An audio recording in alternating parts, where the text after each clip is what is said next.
और चलिए अब सीधे आपको तस्वीरें दिखाते हैं। अटल समाधि पर पहुंचे हैं प्रधानमंत्री नरेंद्र मोदी और उनके साथ आप इस वक्त तमाम बीजेपी के बड़े नेताओं को देख सकते हैं। राजनाथ सिंह वहां पर पहुंचे हैं, पार्टी के अध्यक्ष जेपी नड्डा, राष्ट्रीय अध्यक्ष, वो भी वहां पर दिखाई दे रहे हैं। और यहाँ पर देखिए श्रद्धांजलि सभा का आयोजन किया गया है, जिसमें न सिर्फ पक्ष बल्कि विपक्ष के भी नेता जाहिर तौर पर यहाँ पर पहुंच रहे हैं। एक एक करके वो अटल बिहारी वाजपेयी को नमन करेंगे, श्रद्धांजलि अर्पित करेंगे। आज पूरा देश अटल जी के विचारों को याद कर रहा है और देशवासियों का जो सरल स्वभाव अटल जी का रहा, वही उनकी लोकप्रियता की सबसे बड़ी वजह। और इस वजह की सबसे माननीय उपराष्ट्रपति जी जो बड़ी झलक है वो देखेंगे कि यहाँ पर देखिए सभी दिग्गज पहुंचे हैं उन्हें नमन करने के लिए।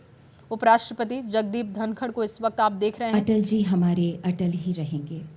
वो लोकसभा स्पीकर ओम बिरला भी संयम का सागर इस वक्त पहुंचे हुए, तमाम दिग्गज पहुंच चुके हैं और वहां पर जो कार्यक्रम है अटल जी हमारे श्रद्धांजलि सभा का, उसमें एक एक करके सभी नेता पहुंच रहे हैं। तस्वीरें सीधी लाइव तस्वीरें आपको दिखा रहे हैं। वो टलते नहीं है, भाषण और भाषा का और सदैव अटल, जो कि अटल जी की समाधि है, वहां पर इस वक्त कार्यक्रम का आयोजन हो रहा है। देखिए श्रद्धांजलि सभा रखी गई है, अटल जी को याद किया जा रहा है।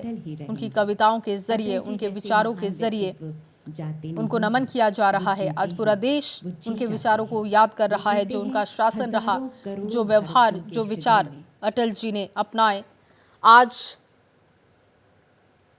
की परिपाटी में भी देखें तो वो पूरी तरीके से उगना और पश्चिम में अस्त होना छोड़ देगा, तब तक पुष्ट होता दिखाई देता है। और उनके विचारों को किस तरीके से पार्टी आगे बढ़ा रही है, समय समय पर इसका जिक्र भी प्रधानमंत्री मोदी करते रहते हैं। और एक एक करके गणमान्य पहुंच रहे हैं, जिसकी तस्वीरें आपकी टीवी स्क्रीन पर है। देखिए इससे पहले उपराष्ट्रपति जगदीप धनखड़ पहुंचे और लोग सर से पांव तक कान बन के सुनते थे।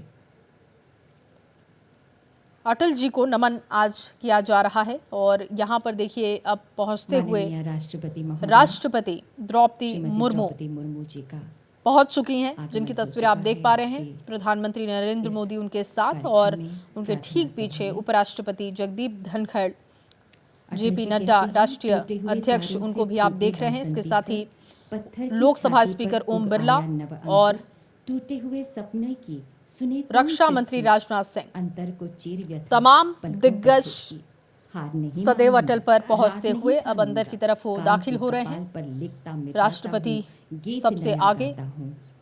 और इसके बाद आप देख रहे हैं कि जो लोग वहां पर बैठे हुए हैं, ये देखिए जो तस्वीरें हैं, ठंड है थोड़ी, लेकिन सभी कोशिश सभी की आज यही रहेगी कि चाहे वो ना सिर्फ पक्ष के नेता बल्कि विपक्ष के भी जो नेता हैं, वो सदैव अटल पहुंचे और अटल बिहारी वाजपेयी को नमन करें।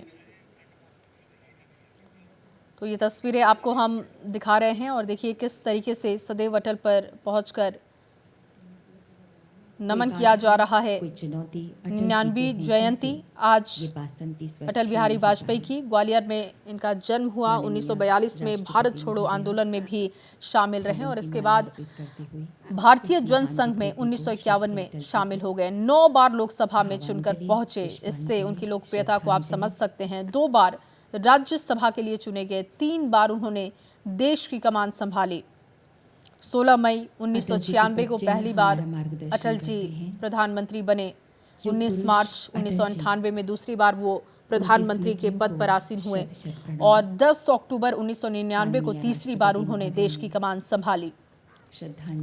आज उनकी 99वीं जयंती और यहाँ पर देख रहे हैं आप एक एक करके गणमान्य पहुंचते हुए, नमन करते हुए। इस वक्त राष्ट्रपति द्रौपदी मुर्मू को आप देख रहे हैं हाथ जोड़कर नमन करते हुए, श्रद्धांजलि अर्पित करते हुए सदैव अटल पर।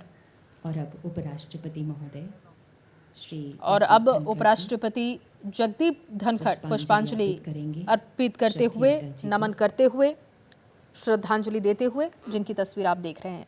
और इसी तरीके से यह सिलसिला अब से थोड़ी देर तक चलता रहेगा। एक एक करके जो गणमान्य हैं आगे की तरफ बढ़ते जा रहे हैं। अटल जी के विचारों को याद किया जा रहा है और उन्हें नमन किया जा रहा है। मोदी जी श्रद्धेय अटल जी को पुष्पांजलि अर्पित कर रहे हैं।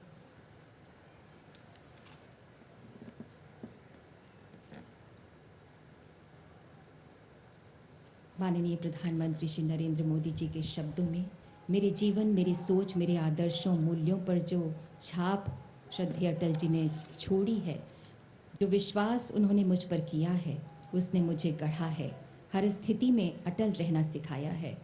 और पूर्व राष्ट्रपति महोदय श्री रामनाथ कोविंद जी, राष्ट्रीय अध्यक्ष तो देखिए ये सीधी तस्वीरें आपको दिखा रहे हैं और इस वक्त नीरज पांडे मेरे सहयोगी जुड़ चुके हैं फोन लाइन पर। नीरज, तस्वीरें लगातार हम दर्शकों को दिखा रहे हैं कि करके गणमान्य वहां पर पहुंच रहे हैं, नमन कर रहे हैं और आज अटल जी को पूरा देश याद कर रहा है। नीरज, सभी गणमान्य जी बिल्कुल, अटल बिहारी वाजपेयी एक ऐसी शख्सियत हैं जिनको पूरा देश, वो दलगत राजनीति से ऊपर है, कांग्रेस, भाजपा, सब हर दल उनको उतना ही सम्मान देता है। क्योंकि भारतीय जनता पार्टी के तो सर्वोच्च नेता रहे हैं पूर्व प्रधानमंत्री अटल बिहारी वाजपेयी। आज उनकी जन्म जयंती है, इसका नजारा आप देख सकते हैं कि भारतीय जनता पार्टी में उनका कद इतना बड़ा था कि ये जितने चेहरे आप देख रहे हैं, चाहे आप प्रधानमंत्री नरेंद्र मोदी को देख रहे हैं, गृह मंत्री अमित शाह हैं, दूसरे जो बड़े नेता, सारे नेताओं को जो आप देख रहे हैं, इससे साफ पता चलता है कि उनका क्या कद था। प्रधानमंत्री नरेंद्र मोदी हमेशा से अपने लोगों के लिए एक आदर्श हुआ करते थे और हमने देखा है उनके कार्यकाल को, हमने देखा है उनके कामकाज को। जब वो लखनऊ से चुनाव लड़ा करते थे तो जाते थे कहीं भी, किसी भी कार्यकर्ता के घर पहुंच जाते थे, लोगों से घुल मिल जाते थे, बातचीत करते थे।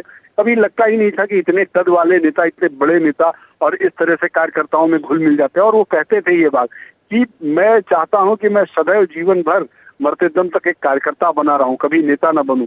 तो ये उस व्यक्ति की शख्सियत थी। आज वो हमारे बीच में नहीं है, लेकिन पंडित अटल बिहारी वाजपेयी की यादें हैं। और यहाँ पर जो सदैव अटल उनकी जो समाधि स्थल है, आप देख सकते हैं वहाँ पर जिस तरह से ये सारे बोर्ड लगाए गए हैं, पत्थरों पे उनकी लिखी हुई कविताओं को उकेरा गया है। इससे साफ पता चलता है कि पूर्व प्रधानमंत्री अटल बिहारी वाजपेयी का क्या व्यक्तित्व था। उनका बहुत ही विशाल व्यक्तित्व था जया, और भारतीय जनता पार्टी में उनके जैसा विशाल व्यक्तित्व वाला व्यक्ति शायद ही कोई दूसरा। और खुद नरेंद्र मोदी जो देश के प्रधानमंत्री, उन्हें अपना आदर्श मानते हैं। और आपको याद हो जब वो स्वर्गलोक सिधारे थे, उनकी डेथ हुई थी, तो उस समय पूरे देश में एक ऐसा अकाल आ गया था, लगा कि एक बहुत बड़ा नेता, एक बहुत बड़ा व्यक्तित्व उनके बीच से चला गया। और भारतीय जनता पार्टी का एक एक कार्यकर्ता पूरे देश भर में कलश यात्रा लेकर निकला था। तो ये उनकी शख्सियत थी, यही उनके जीवन जीने का तरीका था। जी बिल्कुल नीरज, और देखिए बहुत सारी ऐसी बातें जो अटल जी किया करते थे, अपने कविताओं के जरिए वो देश और दुनिया में पहुंचाते रहें। और आज वही उनके बहुत सारे काम हम देख रहे हैं कि बीजेपी किस तरीके से उसको आगे बढ़ाती जा रही है। उनके जो विचार हैं आज भी प्रासंगिक यहाँ पर दिखाई देते हैं। बिल्कुल, उनकी एक कविता से आप आकलन कर सकती हैं, मैं हार नहीं मानूंगा, मैं रार नहीं ठानूंगा, काल के कपाल में लिखता हूँ, मिटाता हूँ, गीत नया गाता हूँ, गीत नया गाता हूँ। ये उस शख्सियत की अपनी व्याख्या है, कह सकते हैं कि उनका साफ मानना था कि मैं हार नहीं। ये कविता उन्होंने तब लिखी थी जब वो ग्वालियर से चुनाव हार गए थे। तो ग्वालियर से चुनाव हारने के बाद जब लोगों ने कहा कि अब तो शायद अटल जी का राजनीतिक करियर कहीं खतरे में ना पड़ जाए, तब उन्होंने ये कविता लिखी थी और लिखा था कि मैं हार नहीं मानूंगा, यानी कि मैं राजनीति से हार नहीं मानूंगा, रार नहीं ठानूंगा, यानी कि नया कोई युद्ध रचूंगा। और काल के कपाल में लिखता हूँ, मिटाता हूँ, समय के साथ मैं लिखता भी हूँ और मिटाता भी हूँ और फिर नई चीज लिखूंगा। तो उनका साफ मानना था कि हार ना मानना एक नेता की सबसे बड़ी निशानी है कि वो हार कैसे मान सकता है। राजनीति में कभी हार होती, कभी जीत होती है। तो इस कविता से उनके व्यक्तित्व का आकलन किया जा सकता है कि उनका कितना विशाल व्यक्तित्व था, उनकी कितनी विशाल सोच थी, कितनी गहराई के साथ वो लिखते थे, कितनी गहराई के साथ वो बात करते थे। तो उनका, और ऐसी ये एक कविता नहीं, ऐसी तमाम कविताएं हैं जिससे उनके व्यक्तित्व का पता चलता है।